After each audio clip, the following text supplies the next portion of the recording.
Salut à tous et aujourd'hui on se retrouve pour une nouvelle vidéo sur Adware Co, la chaîne 100% Adware. Donc pour aujourd'hui une config bureautique, pas gaming cette fois-ci, aux alentours de 2000 €, donc c'est vraiment un gros coup. Enfin pour la config là, en bureautique, 2000 € c'est déjà beaucoup quand même, tout le monde ne peut pas avoir tous les jours des PC à 2000 €. Donc pour le gaming, oubliez, enfin c'est pas une config faite pour le gaming. Prenez plutôt, enfin, ces configs-là en gaming ne vaut pas du tout la config à 800 ou à 1200. Le gaming est à éviter dessus puisque la carte graphique que j'ai mise n'est pas forcément optimisée pour. Donc on commence tout de suite par le processeur. Le processeur qui est un Intel Core i7 5930K à 3,5 GHz. Donc 3,5 et qu'on peut encore overclocker. Euh, donc la micro-architecture, la technologie Haswell Refresh. Bon, il y a quelques jeux offerts actuellement sur Top Achat.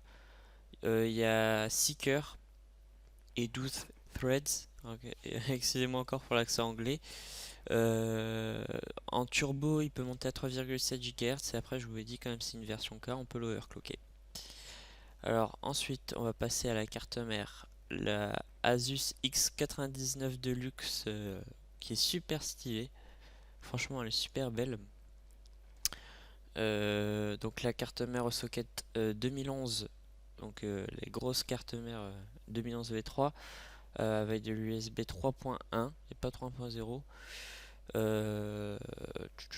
Donc au niveau des connectiques, on a, je vais vous dire ça tout de suite, deux ports Ethernet, deux ports USB 2.0, toutes les prises audio, de l'optique, 1, 2, 3, 4, 5, 6 ports USB 3.0 et 1, 2, 3, 4 ports USB 3.1.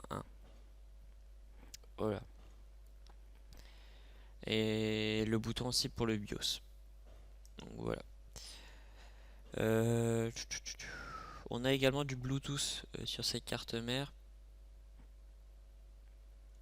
Donc voilà, voilà. Donc c'est une carte mère au socket 2011, ça je l'ai déjà dit. Et pour les processeurs Intel. Alors maintenant on va passer à la RAM. Donc de la DDR4, donc de la grosse RAM, hein, Crucial Ballistic 4x4 Go. Donc 16 Go en tout. C'est vraiment enfin c'est vraiment de la grosse RAM à 2400 MHz. Donc voilà. Des RAM low profile, pas de refroidisseur, mais franchement 16 Go avec ces barrettes là en DDR4, il n'y a pas de souci. Alors maintenant le refroidissement, donc c'est pas un ventirad mais c'est du water cooling. Donc pour ceux qui connaissent pas le water cooling, en fait c'est on a un petit bloc et en fait c'est du refroidissement par liquide tout simplement. Donc au niveau les dimensions, bon c'est à peu près 12 cm sur 12 cm. Non, je dis des conneries là.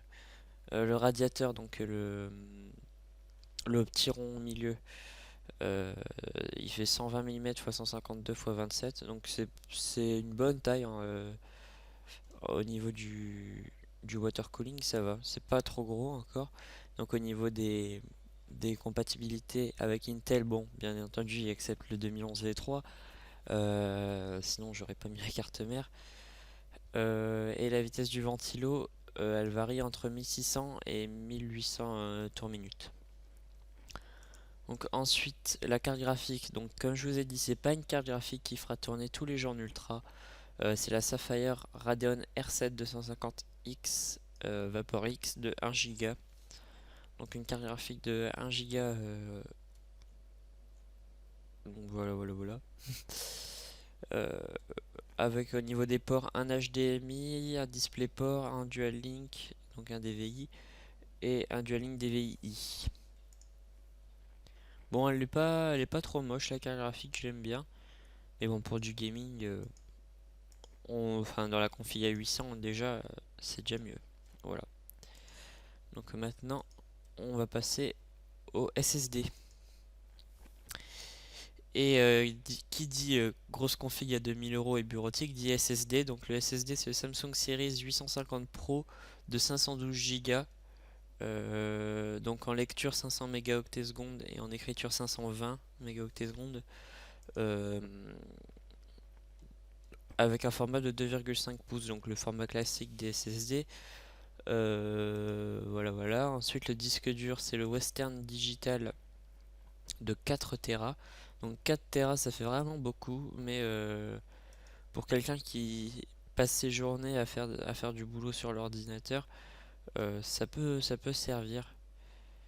Ça m'étonnerait qu'on en ait besoin d'un deuxième de disque dur avec 4 Tera, mais je préfère prendre large. Voilà. Donc ensuite le lecteur DVD, bon, le lecteur DVD graveur que j'avais mis dans la config à 1200 je pense, c'est le graveur de chez Top Achat, voilà, donc à 18 € basique. Ensuite au niveau du boîtier, le boîtier c'est le Corsair Carbide pardon, 300R. Bon comme c'est pas un boîtier gaming, hein, c'est un boîtier bureautique, hein, il est noir, il y a pas de LED, il est classique on va dire. Donc c'est un boîtier moyen qui accepte tous les formats de carte mère. Donc voilà. Je trouve quand même qu'il est assez, pour un boîtier bureautique, il est assez beau. Le design il est assez bien fait avec la grille avant. Et ensuite maintenant on va passer à l'alimentation. Donc c'est une alimentation. J'ai pas pris gros. J'ai pris une alimentation de 600 watts pour. Bon c'est déjà pas mal, hein, faut dire, mais pour un i7 pour un i7 ça pourrait demander plus, mais comme j'ai pas mis une grosse carte graphique, 600 watts ça suffit.